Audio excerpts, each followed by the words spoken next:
Good afternoon, everyone. My name is Stefanie Holland, and I'm with Qualcomm. For those of you who don't know, Qualcomm is headquartered in San Diego and is a wireless technology innovation company. We design everything in your phones, your laptops, and your cars, from connected communities and powering factories around the world. We are really excited this year to become a new CAC sponsor. We believe that the best way to learn about technology is doing exactly as you are doing it, which is to touch it, build it, break it, and try again. We're really excited that we recently acquired Adreno, which is now a new part of the Qualcomm family. We understand that in the year ahead, there's going to be a lot of great collaboration between Qualcomm, Arduino, and CAC, which we're really excited about. Now I want to recognize someone who has helped make this challenge what it is today.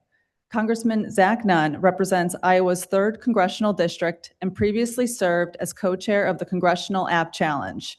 He sits on the House Committees of Agriculture and Financial Services, where he works on digital assets, fintech, and AI policy. Before Congress, he served our country as a combat aviator, and he brings that same national security seriousness to how America competes in technology.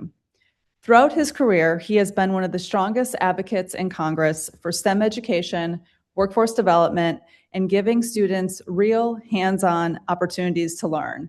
Not to mention, I understand at home he has 6 children, which probably means more app requests to his cell phone every day than most get on average. But maybe he even has a future engineer amongst one of those children. Welcome to this podium, Congressman. Thank you very much. Well, thanks for Qualcomm, your leadership on this. Most importantly, thank you guys for being out here today. Look, I'm the co-chair of the AI App Challenge. This is something we've worked a lot on.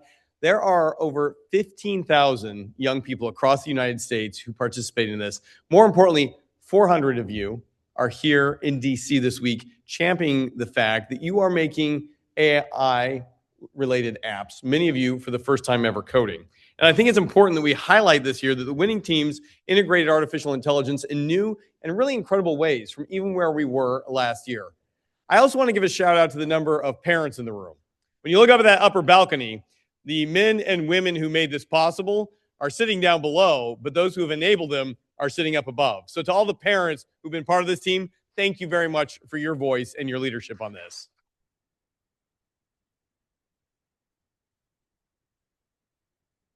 And guys, the really exciting part is in your lifetime alone, we have seen everything from large language models to artificial intelligence, not only pole vault forward, you've gotten to be in the driver's seat of this. And I think this is what's really important about Washington, D.C., is that it's not just the people up here on stage or even the people up in the balconies or the people in that white, beautiful marble building you've had the opportunity to see, is many of you right here in this room who are going to be making a difference on where we lead. I'd like to highlight just a few of these examples. You might be in the room, give a shout out if you are. Ocular AI. It turns a phone into an AI-powered eye disease screener for communities that don't have a medical facility able to provide that. Fire Up.